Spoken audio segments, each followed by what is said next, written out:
Hi there, I'm Daniel Sieberg at Google in New York City, and I am joined right now for this hangout by Anna Marie Cox. She is a political columnist for The Guardian. Anna, do you want to say hi to everybody? Hello, everyone out there in Google World, which I guess is the whole world, basically. So, hi, world. Hello, world. All right. And we've also got Jim Geraghty, who is a National Review blogger at the Campaign Spot. Jim, would you like to also say hello? Greetings from my illustrious home office, now realizing how much I probably should have cleaned up behind me. Despite appearances, I am not planning the invasion of Europe, but I am prepared for that scenario. If needed. Can you move some pieces about on that map behind you in some way? As you can see, there's a high-pressure system coming here. Coming from down here. Exactly where is that European-style socialism? Is that the map? That's the map. Exactly. Yes. Oh, but very bad, less bad, almost acceptable. Before we take over the world, let's talk about politics. And Anna Maria, of course, last night was this debate in Arizona with the remaining 4 candidates. And Rick Santorum has drawn ire from you recently with regards to his stance on a number of social issues. We keep hearing about how the economy is going to be the big issue going into the election. If he does win the Republican nomination, how do you see that Santorum's social conservatism will play out in a general election? Well, I mean, I think I'm going to bet that Jim's probably going to agree with me on this, that agree or disagree with his positions on a lot of social issues, they kind of rub Americans, or a lot of independent voters, I should say, the wrong way. Or I think that they have the potential to. He does have some views that are outside the mainstream. His views on contraception are definitely outside the mainstream. He's tried to make a distinction between his views and how he would, treat things in policy. And I do think that's a valid distinction to make, but it might be a little subtle for a lot of people. And it's funny because of all the candidates remaining, I think he and Ron Paul are actually the most approachable and human and genuine, and they're also the ones that have the policies that are least like what people are used to. So it's kind of an interesting combination. I'd be interested to hear what Jim thinks. I think there's a lot of people in sort of GOP, I think what we now call it is GOP elites, but I would actually maybe think that the right way to put it is GOP opinion leaders or people who write and talk in public, that if Rick Santorum gets the nomination, that would be bad. And I'm wondering if Jim would agree with that. Yeah, Jim, go ahead. Do you want to jump in? Sure. Worth noting that for all the perception of Rick Santorum as the front runner, at this point, he has 3 delegates. Good point. At least those among who are actually formally committed to him. A lot of what we've seen in terms of the caucuses so far are actually not determining which delegates go to the national convention, as we saw in Iowa, as we saw in Nevada.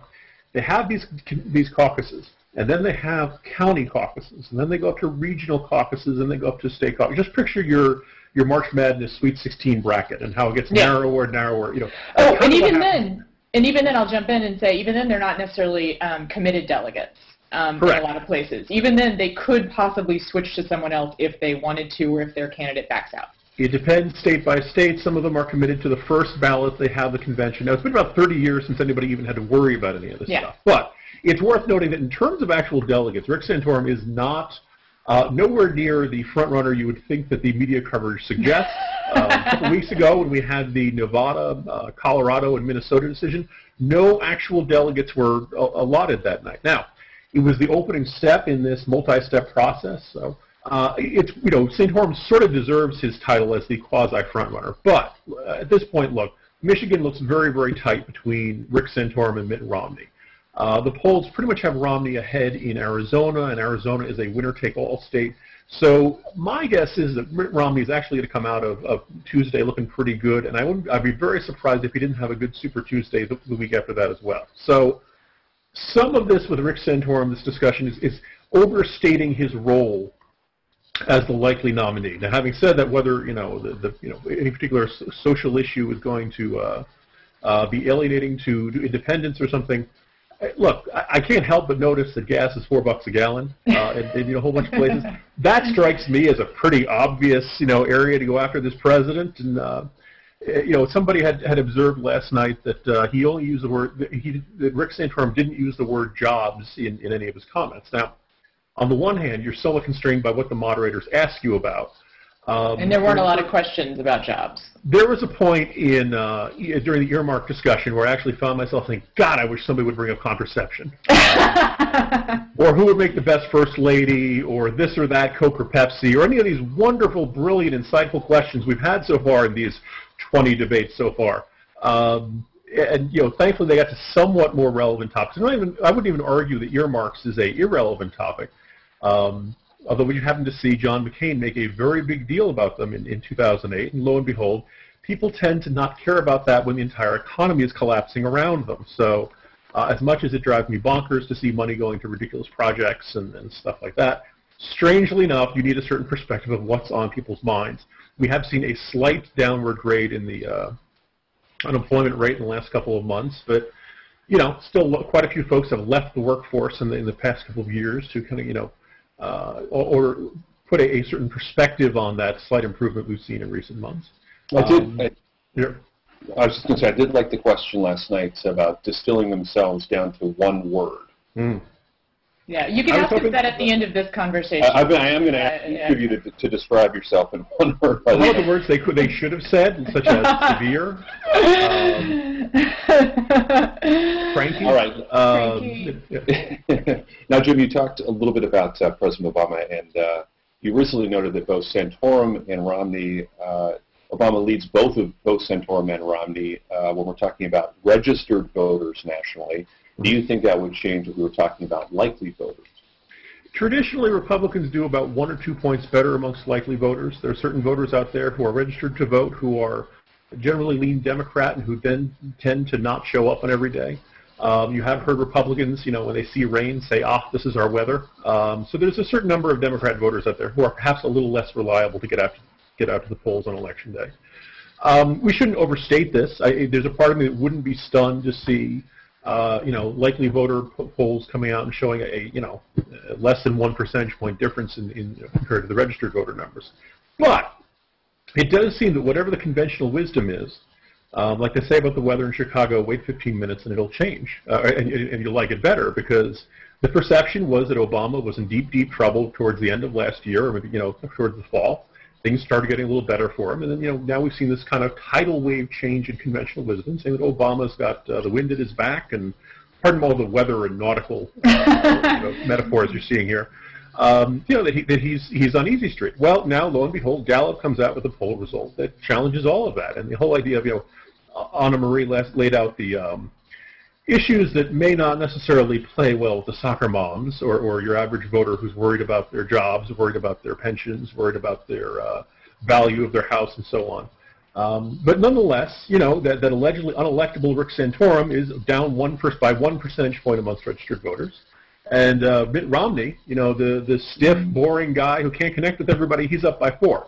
So something in this conventional wisdom is a little overstated. Now, there's a part of me that isn't quite sure. This doesn't necessarily follow natural, easy triggers, which is say, Obama tripped and fell down the stairs getting off Air Force One last week. Everybody thinks he's a klutz, and that's why he's down last couple of weeks. If people have an idea of why in the last couple of days Obama would be sliding, I'd be very interested in hearing that. But it doesn't seem to be. Yeah, I would say. I think Jim knows this, that those numbers are well within a margin of error. Like right now, it's really hard to tell exactly what's going to happen. I do think the distinction between registered voters and likely voters is a pretty important one. Jim's right that Democrats kind of conform to stereotype a little bit in terms of their attitude towards actually going to the polls. I do also want to sort of, strengthen or amend my remarks about what I was saying about Santorum and social issues, just to make my point that is actually more in line with what Jim was saying, is these social issue positions that Santorum has them are alienating, but even more alienating is the fact that he is not talking about the economy, that these social issues are distracting from the economy, and that these social issue positions are all people know about him. I actually think that should he get the nomination or even sort of have more time in the spotlight to maybe refine his own remarks about things, his economic message does resonate really well with blue-collar Republican voters, and I think that he could make that argument. I think that people know Mitt Romney's argument for what his attitude towards economic policy is, and clearly, like, there's something not clicking, you know. And I think that's actually the real problem. Sort of, I do suspect that Mitt Romney is going to get the nomination, and I think it's just interesting. People are getting to know him and not really responding. And I think that. Go ahead. I was going to say, recently you did write about how President Obama would be lucky to run against Rick Santorum, but now that Santorum is performing better than Romney in these head-to-head polls, even though we're sort of talking about what does that really mean, really. Why is Santorum not the strongest Republican candidate, do you feel, even in light of these poll numbers? Well, like I said, I think that people are only. I think that he suffers in a way for his somewhat admirable conviction, in that he has been talking about these social issues for a long time. That's kind of his brand, and that is definitely going to be the first thing that people get to know about him. That is like what the media has picked up, for better or for worse. That's what you're going to hear on late night comedy. That's what you're going to hear sort of as the first line in a lot of coverage of him. And I think that is not what voters really want to be talking about right now. So in the debate last night, when they brought up contraception, there was a big boo, and I couldn't quite understand why that was at first. That's not for whom the crowd boos, Anna Maria. And because at first I was like, do they realize that this is a loser issue, like, and they don't want the question to be asked? And then I realized that. And then my other thought was. That maybe they realize that when the media talks about contraception and talks about social issues, they kind of, and I will kind of just cop to this, the media does have a liberal bias, especially on social issues. And so when they cover this kind of controversy, it tends to get shaded in such a way that the people with the conservative views on it look bad. No matter how honorably they come to their convictions. So I thought that might be why they're growing. And then I realized, and Jim, maybe if you have sort of the mind meld here, you can confirm or deny, but that they probably were booing the actual birth control policy that Obama's perceived to have.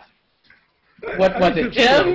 No, I think very much it was, oh, here we go again. And, okay, you know, a name we have not mentioned in this entire discussion so far, and rather revealingly, is Newt Gingrich, who, as we all know, I had described, last night was the 20th Republican presidential debate, and so since Romney has said he's opting out of the next one, and it's not clear we will have any additional ones, this was the season finale for the hit show, Republican Presidential Debates. It's been on all year. It's the ratings bonanza.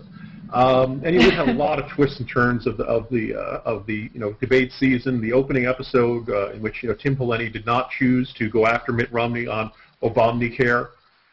He hesitated, and just like in an episode of 24, that can end up being fatal for you, so to speak. And I had said, describing the entire course of the debates as a television series season. My favorite was the back-to-back special episodes in which Newt Gingrich went on his vendetta of vengeance against the moderators, against Juan Williams and John King. As well, remember, last night was John King. As I said, well, naturally for the series, for the season finale, they bring back their favorite villain. And John King was last night. Newt Gingrich described himself as cheerful. Yeah. And last night he was. Yes, he had been very persistent and aggressive in other ones, but yeah. Despite the fact that he believes that we are now in total war, he is cheerful. He's you've heard of happy warriors. This is a cheerful warrior. So Newt Gingrich, has it started to become a pattern fairly early in these debates that Romney and Perry would go after, a whole bunch of candidates would go after each other, and then Newt Gingrich would go and bite the head off the moderator, hurl it into the audience, and yell, "Are you not entertained?" in gladiatorial form, and that's what Newt does best. And the audiences generally love it. They love it for two reasons. One, it's just fun. But two, also, they generally believe that with the exception of Fox News, the vast majority of debate moderators are out to make their candidates look bad. And in some cases, I think this is overwrought. In some cases, I think this is very genuine. In some cases, like Diane Sawyer, I think the moderators are strung out on cold medicine and, fairly incoherent, and there's a medical reason for this. Well, so with that question, I think there's the sense of oh, here we go again. Here comes birth control. Here come the Republicans to ban your birth control, when in fact they keep emphasizing that, and yet somehow, strangely enough, that never seems to get through in a lot of the discussion of this topic. So, right. But overall, I'm sure a lot of folks. They wanted this discussion to be aborted, you could say. Yeah. Oh, shit. But yes, I think we can all agree that the debates have become something of a spectator sport. Yes. For people watching at home. Now, we haven't even got past Super Tuesday, and we've got 4 candidates remaining. But I wanted to get your thoughts on possible vice presidential candidates, and if any of them are up on the stage right now, should they not win the nomination? I think Jim has because he knows this field and this bench better than I do, will have a much longer answer to this question, not about the candidates on stage, thank you for limiting it to that, but the people who are on stage. I would say of those on stage, for all the bad things I said about Rick Santorum, I think he actually would be a pretty smart vice presidential choice for Mitt Romney, assuming, again, Mitt Romney gets nomination. I think Newt probably wouldn't have a vice president on the ticket. He probably would just say he could do it all. Or the advanced cloning technology would take care of it. I don't know. But I think Rick Santorum would balance out a lot of Romney's weaknesses. And he is the kind of speaker that when one of Romney's big weaknesses is sort of connecting, and Rick Santorum does do that.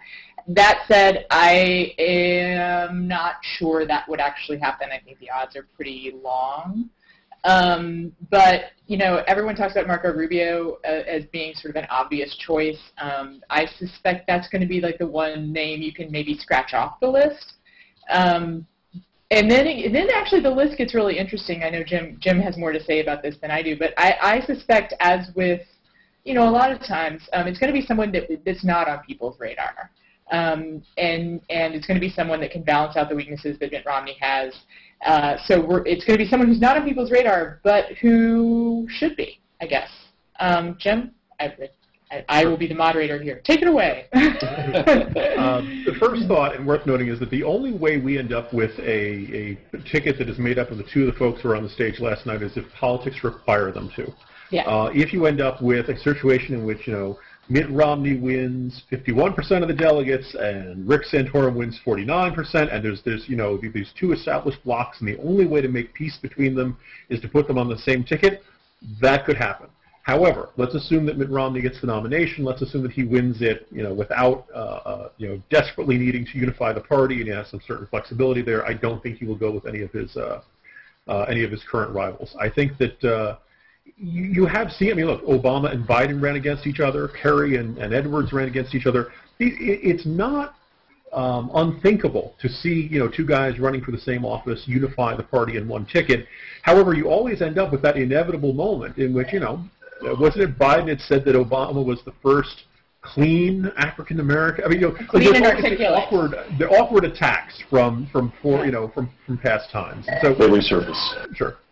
If you end up picking somebody else, some unknown figure out there, then you avoid all of those problems. Now, obviously, Marco Rubio is the name that seems to be coming up most often. An interesting wrinkle today. I believe it was, BuzzFeed has found that for a short time in his youth, and they have not specified what a short time means, Marco Rubio was in the Mormon Church. To me, this matters not a whit. There are some bloggers, including those who abuse, I enjoy a great deal, like Ace of Spades, who are seeing this as a big potential problem. You could have a Romney-Rubio ticket, 2 Mormons! Well, 1 former Mormon and 1 current Mormon. And Ace of Spades and some other folks are saying, ooh, this might really be a problem. Now, I know there are some Americans out there who have problems with, who would never vote for a Mormon. These are stupid people. These are people who would like to impose a religious test upon holders of the Oval Office. My attitude is I want the very best man or woman for the job. I don't care if they worship Kodos and Kang from The Simpsons at the end of the night. If they are going to be, if they. I think Jim is probably unique in that particular choice, but. Yeah, that's not what that wouldn't be my first choice, So the idea that first of all, the idea that a time of one's life, again, we're saying boyhood, we're talking about 8 or 9 years old, and we don't know exactly how long it lasted, but the idea that this should be some sort of major impediment to selecting Marco Rubio as the vice presidential nominee, not his relative youth, not his relative limited amount of time spent in statewide elected office.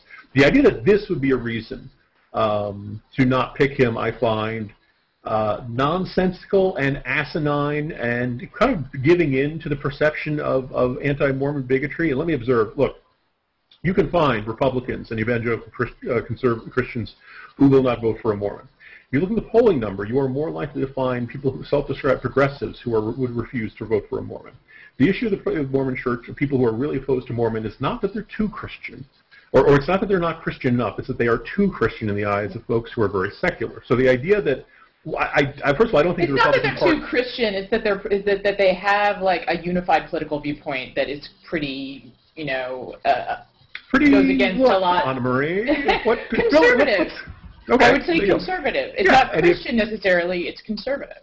If you are a liberal person and you believe the Mormon Church guides people towards a politically conservative view of the world, well then yes, obviously naturally you would have that problem. Or you'd find that objectionable. But the idea that you would say as a result of that, I would never vote for a Mormon, you know what I call that? I call that bigotry. That's imposing, basically, that's...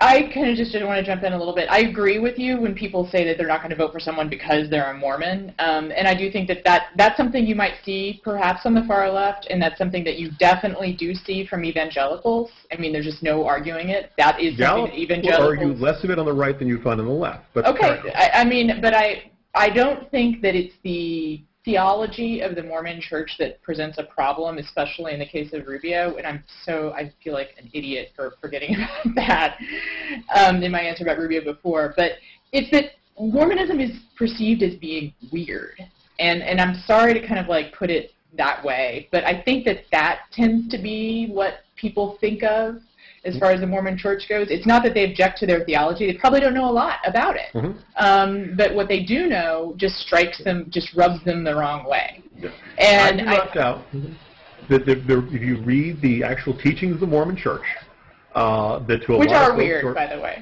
Well, I mean, people will say, well, I did not know that. That is surprising. That is not what I believe.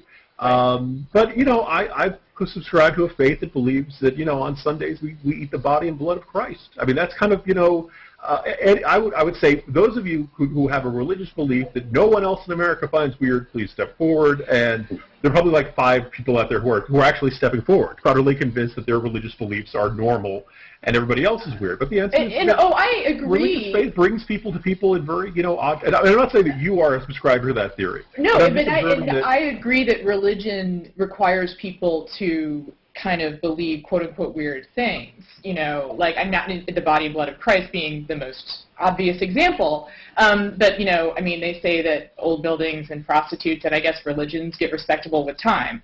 And then the problem with the Mormon Church is that it was founded in recent memory, and so it hasn't had like the time for its so-called, for its weird beliefs to achieve a patina of age, unlike the Christian Church. So I mean, I again, like this is sort of it's a hard point to quantify, but I think that's sort of the problem that Romney runs into. And I'm just going to go out on a limb about the Rubio issue, which is that having been a member for a short time, in a way, sounds weirder than being a member now. And the fact it was when he was a child probably helps, but I do kind of think it's the flirtation with the Mormon religion that might unsettle people a little. I don't think that's a reason that people would not vote for him. It might be. I think the reasons that people start to have a bias against a candidate tend to be when they find out things about that candidate that confirm to a suspicion they already have. All right, so if go ahead. Well, I was just going to say, Mitt Romney has a real problem with that, because every time he makes a gaffe, it seems to just go right to his already perceived weaknesses about being wooden and about being insincere and about not being a real conservative. But all right, so if I hear this correctly, obviously people's religious beliefs will be a consideration, but is Marco Rubio the top choice for both of you in terms of the likelihood of a vice presidential candidate? I actually don't I think that he's the most well-known name, but I really do think, I want Jim to start naming some names, because I'm blanking on all the ones that he said before that I think are really interesting, and there's an argument for each one of them. Who's the female governor, the Latina female governor? Susana Martinez, the governor of New Mexico. Everything I hear about her makes me think that that would be a really interesting choice.